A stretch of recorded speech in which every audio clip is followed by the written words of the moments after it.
The Differentiation of Warm Diseases by Tang, Qing Dynasty. Chapter 1, Original Disease Section, from Section 7 to Section 12. 7. Discussion on Diagnosis of Diseases states, when the pulse on the wrist is forceful and the skin is excessively hot, and the pulse is rapid and restless, it indicates a warm disease. If the pulse is forceful and slippery, the disease is about to surface. This section elaborates on the diagnosis of warm diseases. The differentiation of warm diseases is clear in the text. Why do people frequently mistake all diseases for common cold and treat them solely with the warming methods of the 3 yin meridians? Zhongjingyue's Leijing is a result of carelessly dividing and mixing the text without meticulous interpretation. Excessive heat in the pulse and skin indicates that the essence is scorched by fire. A forceful and restless pulse indicates that the essence is being boiled and agitated by fire. A forceful and slippery pulse indicates that the pathogenic factors are moving outward. 8.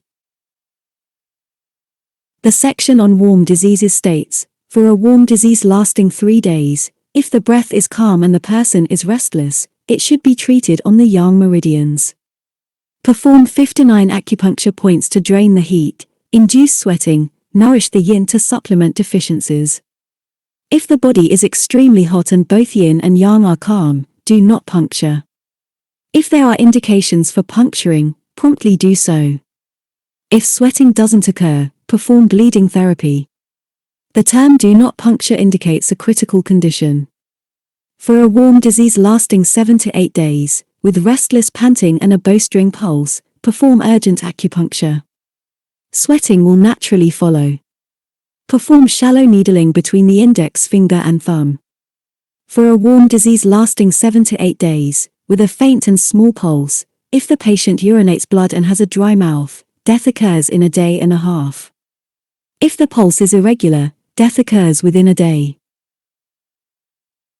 If sweating occurs after a warm disease and the pulse remains restless, with renewed panting and fever, do not needle the skin. If panting is severe, death occurs. For a warm disease lasting 7 to 8 days, if the pulse is not restless and irritability persists, and there is sweat after 3 days, death occurs after 4 days. If there hasn't been sweat, do not puncture the pores. For a warm disease with unknown pain, deafness, inability to recover, dry mouth, excessive yang heat, and some cold in the yin, if the heat has reached the bone marrow, it is incurable. If sweating occurs after a warm disease but the pulse is still extremely restless, it signifies the extreme of yin meridians, resulting in death. If sweating occurs after a warm disease and the pulse is calm, the patient survives.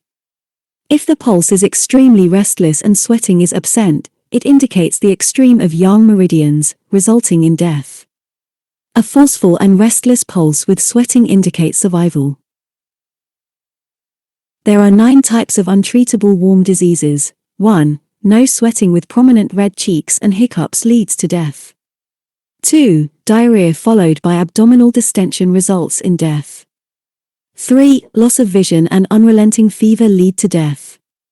4. Elderly individuals and infants with fever and abdominal distension die.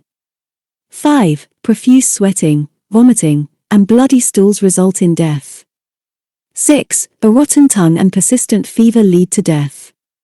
7. Profuse nosebleeds and lack of sweating, or sweating without relief, lead to death. 8. Heat in the bone marrow leads to death. 9. Fever and convulsions, with a broken waist and teeth grinding, result in death. These 9 conditions should not be needled. The pulse of the Tai-yang meridian is visible in the cheekbones glow, indicating a warm disease. If it competes with the Juyin pulse, death is likely within 3 days. The pulse of the Shaoyang meridian is visible in the glow of the cheek, indicating a warm disease. If it competes with the Shaoyin pulse, death is likely within 3 days. This section elaborates on the death signs of warm diseases, emphasizing that needling is forbidden, as needling can lead to death. However, needling is not completely prohibited. There are occasions where herbal medicine can lead to recovery.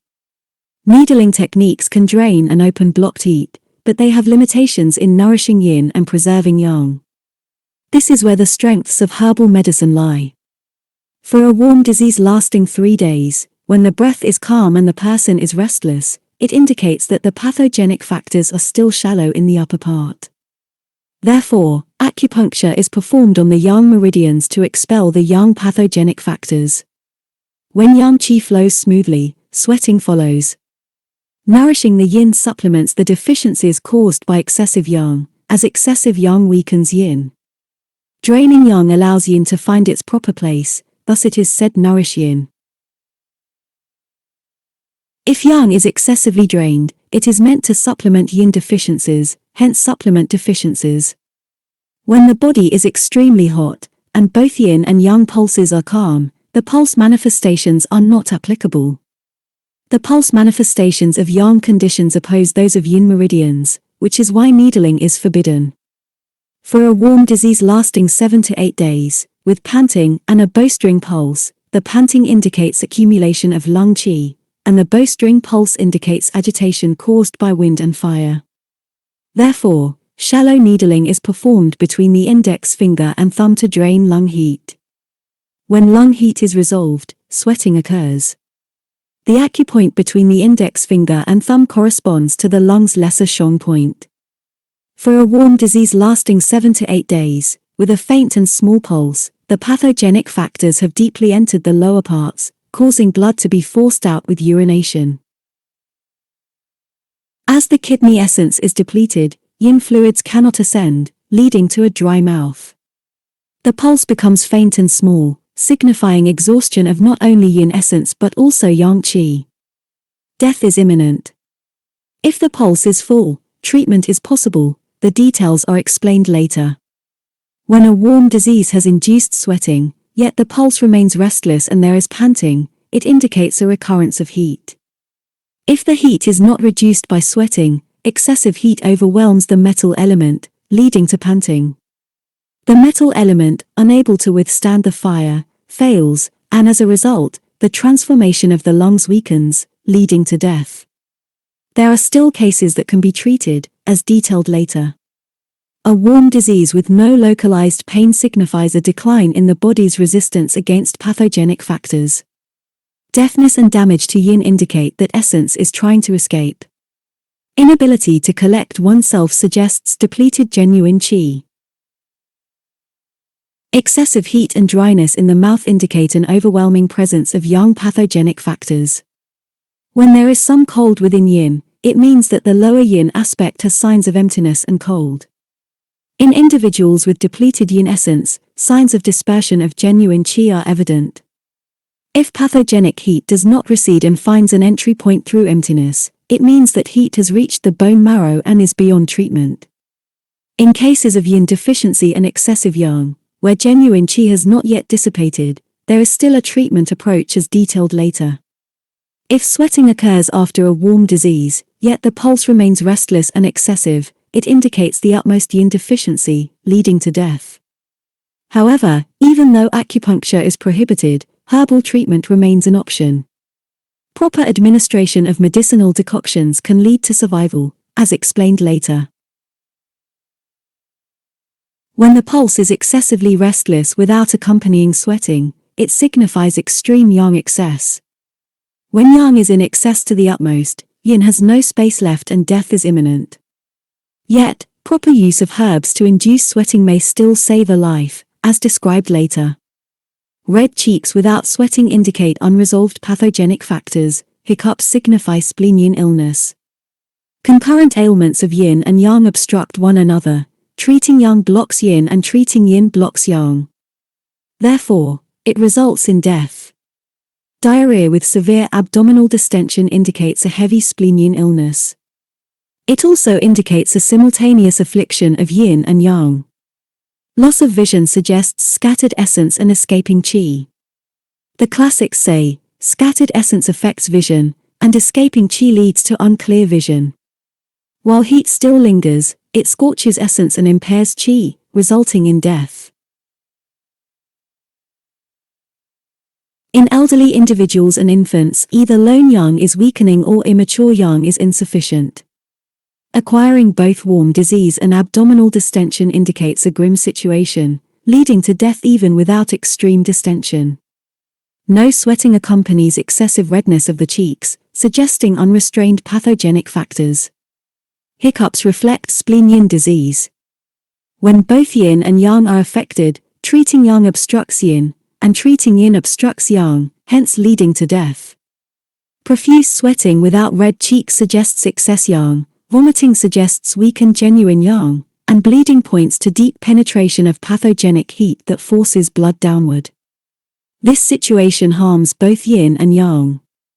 A rotten tongue signifies an ailment affecting the kidney, gallbladder, and heart meridians that traverse through the root of the tongue. When pathogenic factors penetrate deeply, both yin and yang interact with blood circulation, with kidney water unable to ascend. If heat recedes, there is a chance of recovery, but if it persists, death occurs. Excessive nosebleeds obstruct the lung meridian, blocking the upward flow of clear qi. When sweat is expelled and pathogenic factors are discharged, survival is possible. Otherwise, the source of transformation will be exhausted. Heat in the marrow indicates deep penetration into the kidneys. Heat-induced convulsions suggest penetration into the liver. While all these 9 scenarios cannot be treated by acupuncture, later sections describe intermittent therapeutic approaches, offering chances for survival. The pulse of the Tai-yang meridian manifests as rosy cheeks in the cheekbones, reflecting a warm disease. When examining the Tai-yang pulse on the wrist, it emerges from the inner corner of the eye, crosses the temple to connect with the foot Tai-yang. This point on the cheek corresponds to the intersection of the Tai-yang meridians from the hands and feet. As Tai-yang belongs to water, which is heated by fire and boiled, redness appears, signifying a warm disease. When it contends with the Ju-yin pulse, which represents wood, the counteraction of water by fire weakens metal, and the absence of metal generates fire. With no place for water, death is swift. The pulse of the Shaoyang meridian presents as rosy cheeks in front of the ears, indicative of a warm disease.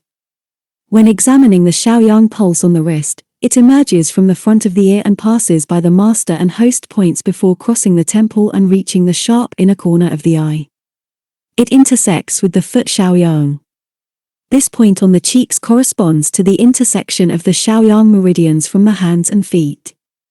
Shaoyang corresponds to the fire of interrelationships.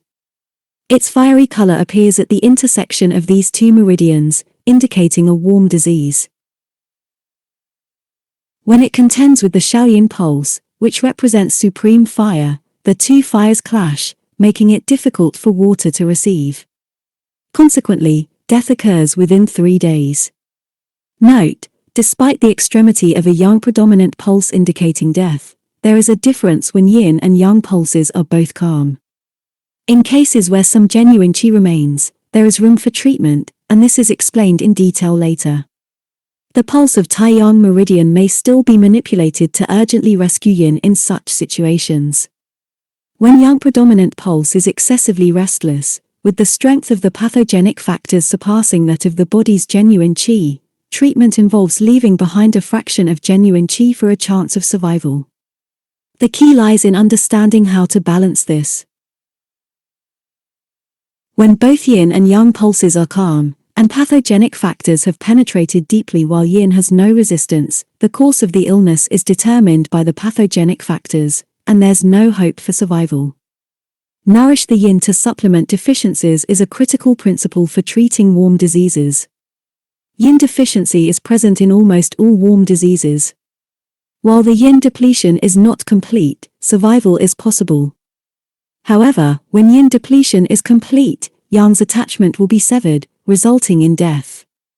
Understanding this principle is pivotal in clinical practice. This therapeutic strategy is elaborated upon in subsequent sections. Section 9. Discussing warm diseases Emperor. Regarding those with warm diseases, when sweating occurs and fever occurs, the pulse is restless, and sweating is rapid. Despite the sweating not waning, the individual speaks wildly and cannot eat. What is the name of this illness?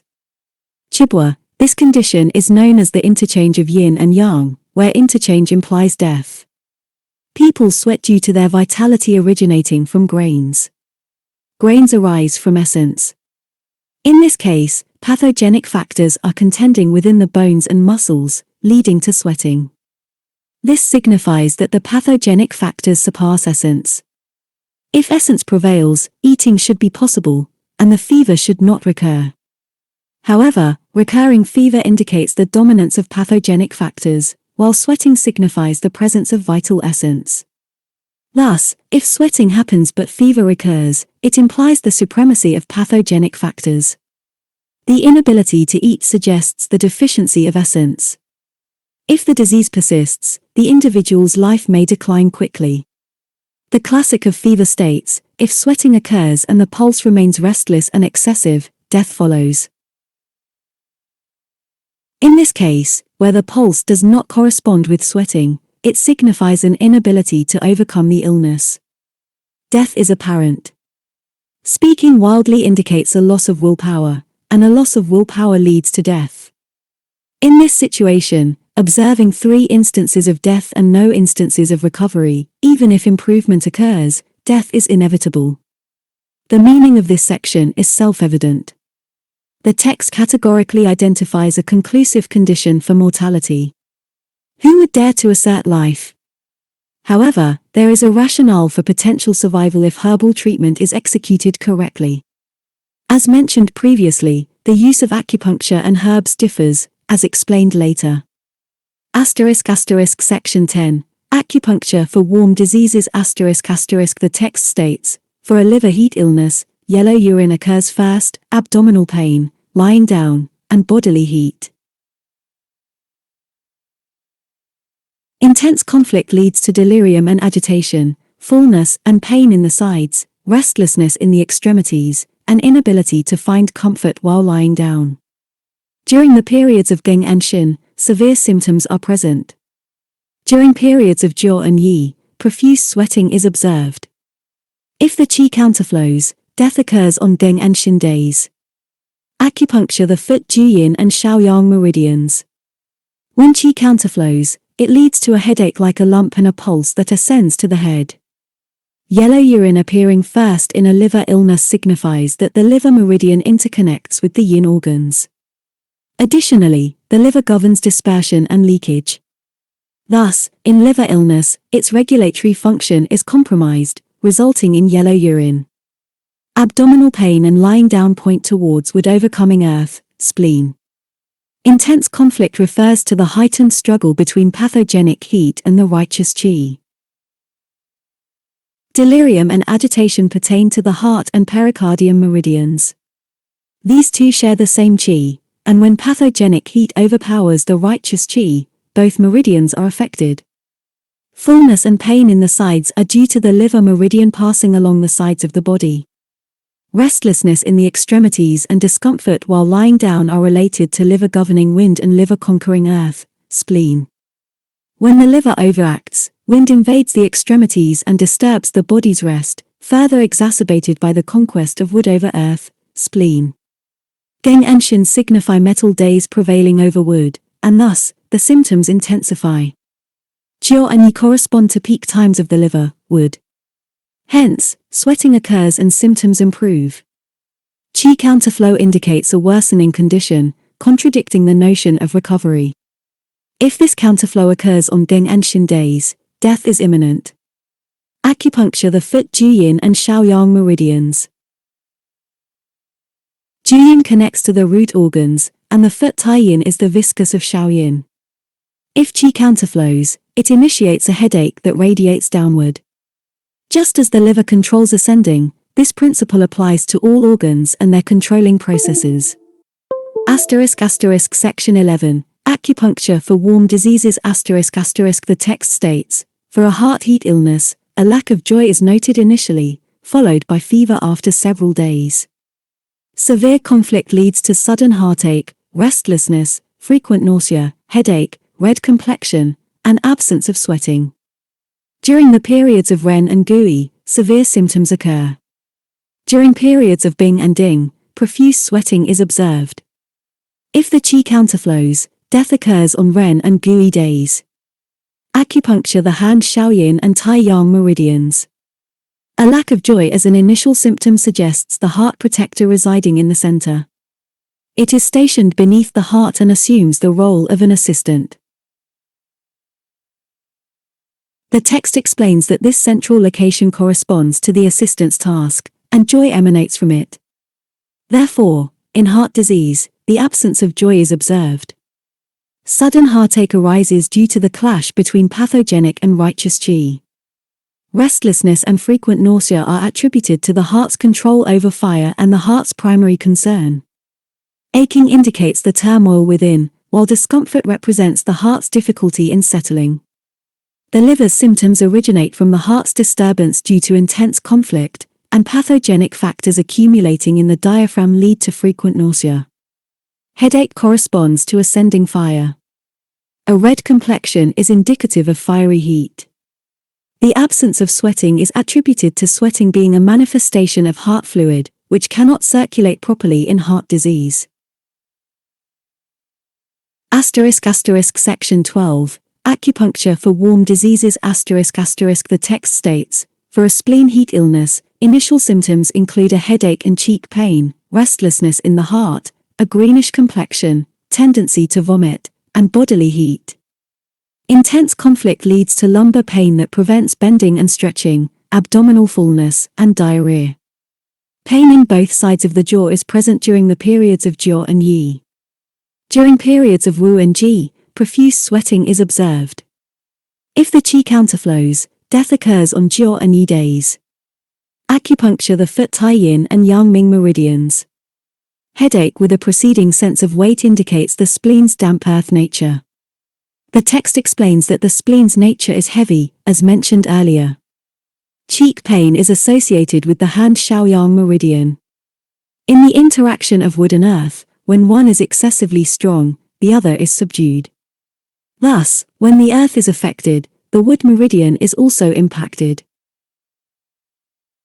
Restlessness in the heart pertains to the spleen meridian's relationship with the heart. A greenish complexion and a tendency to vomit are symptoms of wood pathology. Lumbar pain that prevents bending and stretching indicates the relationship between the lumbar region, the spleen's organ, and the kidney's mastermind. Additionally, the spleen controls water, and the kidney is responsible for water regulation. In spleen disease, the water regulation mechanism is disrupted, leading to lumbar pain. Since the spleen is closely linked to the stomach, in this case, stomach dysfunction exacerbates the condition, as the Yangming meridian controls restriction and facilitates mechanical functions. Therefore, pain worsens, preventing the person from moving comfortably. Abdominal fullness and diarrhea indicate spleen meridian-related wood pathology. Pain in both sides of the jaw corresponds to wood pathology as well. To be continued.